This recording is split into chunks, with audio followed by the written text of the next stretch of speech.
bloke logikoekin egin aldi zen ariketa batzui buruz hitz egingo dut oraingoan. Hortarako bideo batzuk grabatu ditut eta argazki batzuk jarriko ditut ere, pixkata saltzeko zemotatako ariketak egin aldien, bai? Normalian garrantzitsua da blokeen ezaugarriak ondo desberdintzea, bere ezaugarriak dira kolorea, tamaina, forma eta lodiera edo mehetasuna, bai?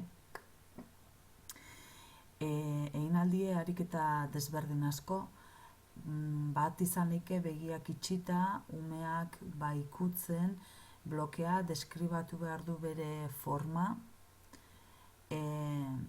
baita ere egin alda umeak borobilan jarri eta blokeak junpatzatzen eta eskuekin ikutzen ondo, bai, oso garrantzitsua da umeak ikutzea blokeak, beraien forma ondo ulertzeko, baita ere gorputzarekin azaldu alda hori forma, hau da lehengo borobilak egingo ditugu gorputzarekin, lurrean margotuta borobil bat berau ibiltzen deskribatzea, karratu bat edo laukizuzema gorputzarekin egitea, baita ere triangelu bat, bai? Bueno, guk ezaugarriak pixkatxo bat ikusteko zelakoak diezen eta ipuin bat asmatu dugu, bueno, guk ez, umeek asmatu dute ipuina, oraingoan ezaugarrien arabera, borobilak, laukiak, laukizuzenak eta triangelua jarri ditugu bakoitza bere etxeetan, eta gero ipuina asmatu dute. Bueno, hemen bideo bat grabatu dut eta nire blogean bukaeran ikusiko duzu, aukera ukiko duzu ikusteko bideo guztia, baina bueno, apurtxo bat jarriko dut. Zein da gure protagonista ipuinarena? Eta zein da hori?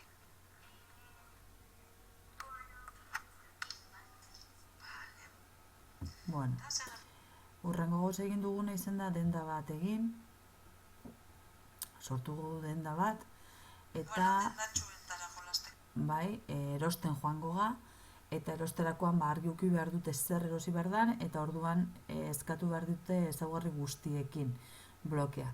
Gero bloke horiekin egin dugu irudi bat, bai, aurrerako agertuko dan bezala, eta ia. Ikusiko dugu, zer ikusten da. Bueno, kargatzen dagoela muten dau, hurrengora pasatuko gara bestela. Gero bukaeran beti egongo dira bideoak ikusteko aukera, bai? Zer nahi du? Orduan, hurrengoa gauza egin duguna, izen da hau jokua, bai? Jarri dugu hieran bloke batzuk eta beraien ezaugarri guztiak izan behar dituzte eta berau jun saltoka, bai? Eta ondo esaten badu aurrera pausoa, txarto egiten badu salto atzenuntz.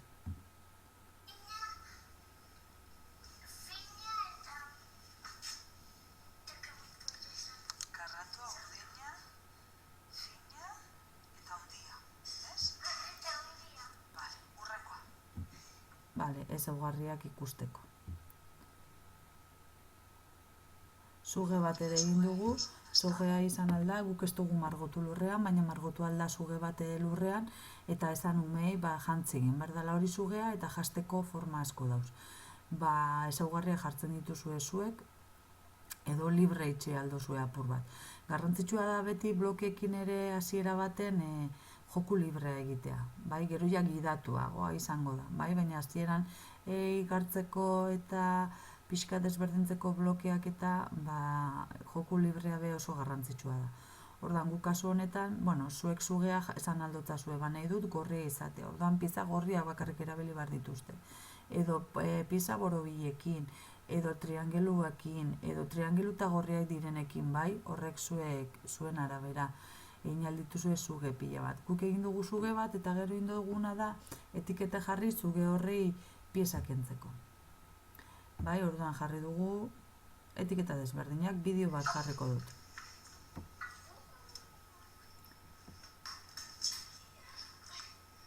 Orduan, orain izan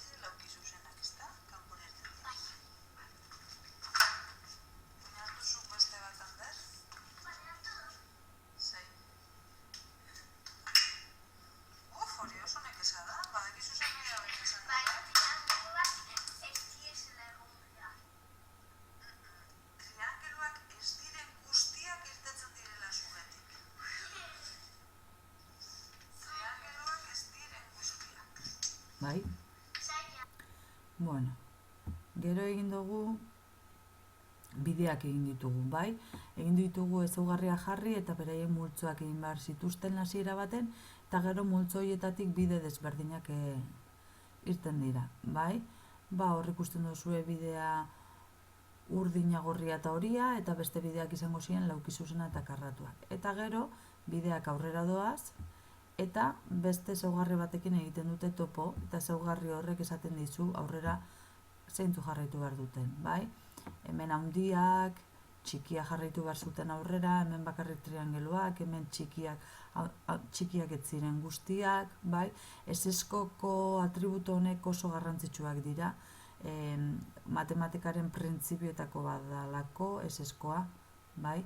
Hemen ez badago beste multzo baten dagoela jakiteko.